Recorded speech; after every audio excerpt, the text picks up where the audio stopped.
What if the reason you're not feeling strong, you're not seeing any progress, and you're actually gaining weight is because you're training like a man? In today's episode, I'm going to share with you the one thing I wish I knew and I wish someone told me when I was in my 20s. Today, I'm going to deep dive and share with you why training with your cycle and recovery in alignment with your menstrual cycle is a game changer when it comes to thriving every single week. No more weeks of my period's coming, I can't do this, I'm feeling sluggish, I'm feeling bloated, I am feeling like I cannot show up to be the best version of myself because of my period. This is critical if you want to thrive every single day, but especially I'm talking to my fellow equestrian females. In my 20s, I had one gear: push harder. Train harder, work the horses harder, just keep pushing myself harder and harder every single week. I did whatever it took to not show weakness, to not be emotional, that was being weak, right? And never ever become or say that you are sensitive because it's the time of the month. I would push all of that down and keep striving for more. Does this sound like you? Do you resonate with this? If so, comment below and let me know. I used to do HIIT training. I used to push myself with more cardio, thinking just run as fast as you can, sweat. Oh my gosh, if I wasn't sweating, I wasn't working hard, which means I wasn't losing weight. That was the constant cycle that I was telling myself every single week. Rest days, what are they? Rest days were for weakness, so never did rest days. And when I was sick, it was an absolute pain. I used to lay in bed going, why am I sick? I hate being sick. Just all of this mentality of push. And recovery for me was just non-negotiable. It just wasn't in my month. It wasn't in my plan. When it came to breakfast, it was a case of skipping breakfast, focused on doing more because I could be more productive in the morning, and I just grab a coffee. By about the 8th coffee, I would then finally have my breakfast and then think, why am I actually gaining weight? Because I'm not eating as much. I'm not eating half as much as I used to eat in my 20s. What's going on? Until my nervous system completely crashed. In my 30s, I developed adult acne. Yes, that's a thing. This acne spread all the way across my cheekbones, down towards my neck. It was so uncomfortable because not only did I become self-conscious, thinking people are looking at my spots, they are actually trying not to look at my spots, and that makes it even more awkward because then I know they're looking and I'm trying to avoid it, so I'm wearing these clothes to try and cover up my cheeks, but then they would rub my cheeks, which would aggravate my acne, and it was just the spiral of like, how do you do a job that involves working with people and horses and cover up your face? They did not go hand in hand. Not to mention the constant bloat and my periods, the pain was a 10 out of 10. And for my fellow equestrian females out there, we're pretty tough. We go through a lot. We fall off, we get back on, we just, nothing happened there. As long as I have my 2 legs and I'm thinking I can keep going, right? Tough as nails. These periods, I cannot describe the pain and the amount of blood, the clotting. At night, I used to have to go to bed with a thick tampon, the thickest maxi pad, plus a nappy. And then, not to mention, I would sleep on a towel just in case. Did it work? No. I used to bleed through that every single night. I started doing this 2-a-day thing where I would do the horses in the morning, push myself harder to go to the gym in the evening, thinking train hard, push hard, stop being weak, you must get through this. It's surely just you're not exercising enough, you're eating too much, because that's how the calories work, right? You eat less, you lose weight. This wasn't happening. I felt so disconnected to my body. I felt so lost when it came to my relationship, not only as a rider, but to my horses. It was a breaking point where I thought something has to change. This cannot go on. I tried everything. Keto diets, carnivore, only counting calories, focusing on extremely high protein and carbs, right? Carbs are the enemy. I can't eat carbs. Each time I was trying a quick fix, I was listening and so focused on other people's training, what other people have done, because if they've done it, it must surely work for me. I was trying to out-discipline biology. I was not listening to the symptoms of what my body was saying, screaming at me every single day. The final point, because this is what happens, right? There's got to be enough pain in our bodies and our minds for us to finally shift our perspective and make that change. All of us have decisions to make every single day, and all of us have some form of discomfort or suffering that we're not wanting in our life. But why don't we act on it? Why do we let it build up to such a point before we finally take action? I don't know. Are we hardwired for pain? I don't know. This moment for me was when I was driving back from a full day of treating horses. It was about 11 p.m. and I had to pull over. I had to pull over because I looked down and my wrists were in agony. And I thought, how on earth can I do this again tomorrow? Because I had another book of horses to treat the next day. How can I show up, not only for myself, but for these wonderful animals that I've dedicated most of my life to helping when I'm here and I'm in so much pain? I thought, if I can't use my hands, I can't work with the horses, then who am I?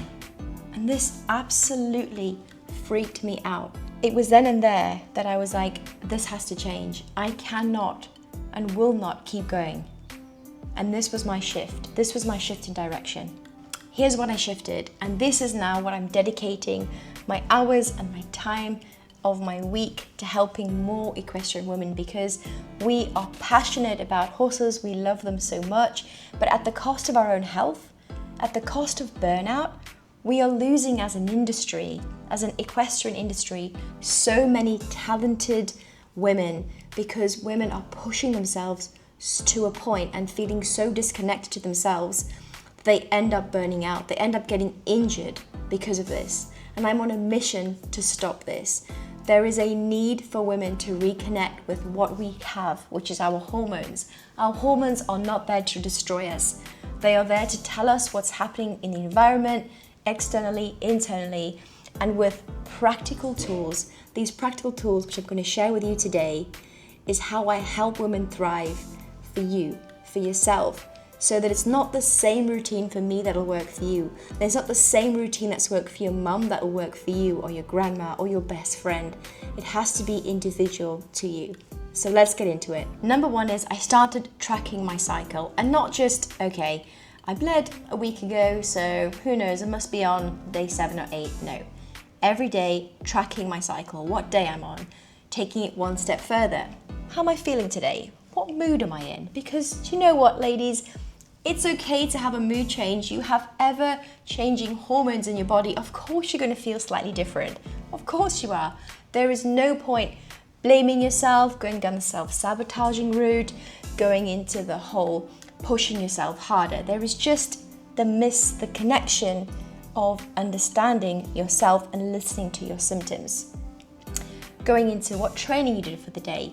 What did you eat for the day? How did you feel after certain food groups? Because guess what?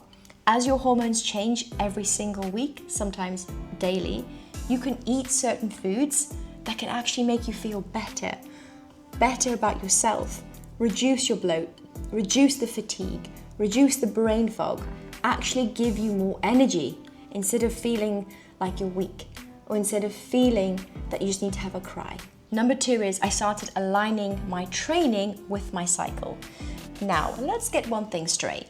Just because you're a woman doesn't mean that when it comes to that latter part of your cycle, which most of us know by now, that latter part where you're in that luteal phase, progesterone is higher, and you might just not have the same drive, energy, motivation as you did in the earlier phase of your cycle. That does not mean that we are weak. No, no, no. There is so many powerful gifts that progesterone gives you that when you tune into that and when you train around that, you will actually thrive so much more than pushing yourself harder week on and week on. Number three, I became curious. The most amazing thing, and you see this in children, you see this in foals, in puppies, is how curious they are, right? They go up to things, they pick up things, they investigate. And it's the same with us as women. We lose our curiosity when we get a little bit older, we get more responsibility, we put more pressure on ourselves, and we always stacking this need to be better. When we go back to that childlike, innate curiosity that we all have in us, and we apply that to ourselves, we start questioning why we felt like that, why we were triggered, why when you ate that, did you feel a certain way? There is so many things that will come up, so many answers that will be revealed to help you personally with your symptoms when you release and go back to curiosity. I'm going to share a story with you. This curiosity really helped me at a time when I was trying all those different diets. I was trying the fasting at a certain period. I was trying the keto, I was trying just cut out all the sugar. Nothing was lasting, nothing was sustainable, because let's face it, in this world that we live in, there are so many hidden toxins, oils in most of the foods that are available in the supermarkets. For those of us that travel around to different areas of the country, you rely on having to stop on the side of the road, relying on the fuel station food. There is so many chemicals in these foods that are destroying our hormones. So most of the time, despite your discipline and despite you being really good and despite you avoiding the sugar wherever you can, the unfortunate thing is, unless you have the knowledge and understanding to know what is in certain foods, and especially these packet foods, if you think about this logically, is packet food, crisps, chocolates, everything like that, how can they really be good for you, even if they say high protein, high fiber, vegan, organic? How can they really be good for the body when they live in a packet, and that packet might have been created 6 or even 9 months ago? Sounds super obvious, but when I actually thought about that, I was like, yeah, no wonder. And then you deep dive into things like oils and understand, that's why I thought I was addicted to M&Ms, or that's why when I opened that box of Pringles, I just could not put them down. Because I was being poisoned, because my hormones that regulate my appetite were being destroyed, which means I never felt full, which means I always kept going until I was almost physically sick. Am I the only one that opens the bag of Pringles and will keep going despite feeling sick? You know when your tongue starts to burn, like you look at your tongue and you're like, my tongue is actually bleeding because of so much sugar and whatever chemical is in this Pringle, but yet I feel out of control because I keep going because I'm hungry. It's sad, frustrating, and it's the biggest thing I want to help women with is education, because education is power. Education and the knowledge will empower you to help yourself. At the end of the day, as I said in the beginning of this episode, there is no one size fits all. There is just the knowledge and understanding, so when my body is doing this, when I'm bloating after eating foods or I'm struggling to go to the toilet, there is a reason for it. There is a reason for this. It's not to self-sabotage yourself and punish you as an individual, thinking eat less, thinking train harder, thinking push yourself harder. It's not to do with that at all. And it's that connection that I really want to break and educate you on today. So the take home from this episode are these 3 things. Number 1, track your cycle. Even if you say to me, Nika, I don't even know what day of my cycle I'm on. Don't worry about it. Just start today. When you bleed, then you'll know, that was day 1. The more you start to understand and recognize the changes in your moods, the changes in when you're going to the gym, thinking, today I just feel flat as a pancake, even though my sleep was good, my hydration was good, my food was the same. Like, I just don't feel the same. Write that down. There will be a pattern in that. And by the way, bonus tip, it'll be about the 3rd month of doing this every day that you can then backtrack and look at your patterns. These patterns will change your life, I promise you. And the second thing is linking your cycle with your training. Now this can be any training, whether you're someone who is a competitive horse rider, whether you're someone who goes to the gym, whether you're someone who does yoga, like you will always see that there'll be a certain time of the month where you're just feeling a bit, and then there'll be other time of the month where you're like a Duracell bunny and you just can't stop. And you're like, I feel incredible, I'm so supple, I feel so strong. This pattern of recognition is so important. And I'm gonna tell you why. When you're in that phase, that follicular phase, and again, everyone is slightly different by a day or two, you have more estrogen. You feel on top of the world. You feel stronger. You feel, oh my gosh, I can just lift my PBs. When you learn to train really well and push yourself during this part, not only will you be able to train harder, your recovery will be better as well. So you'll feel the next day you'll be able to go again, or maybe even the day after. Whereas in the other phase, so the luteal phase, the later part of your cycle, you might think, do you know what? 2 weeks ago, I was PBing. Now I'm getting 3/4 of this weight.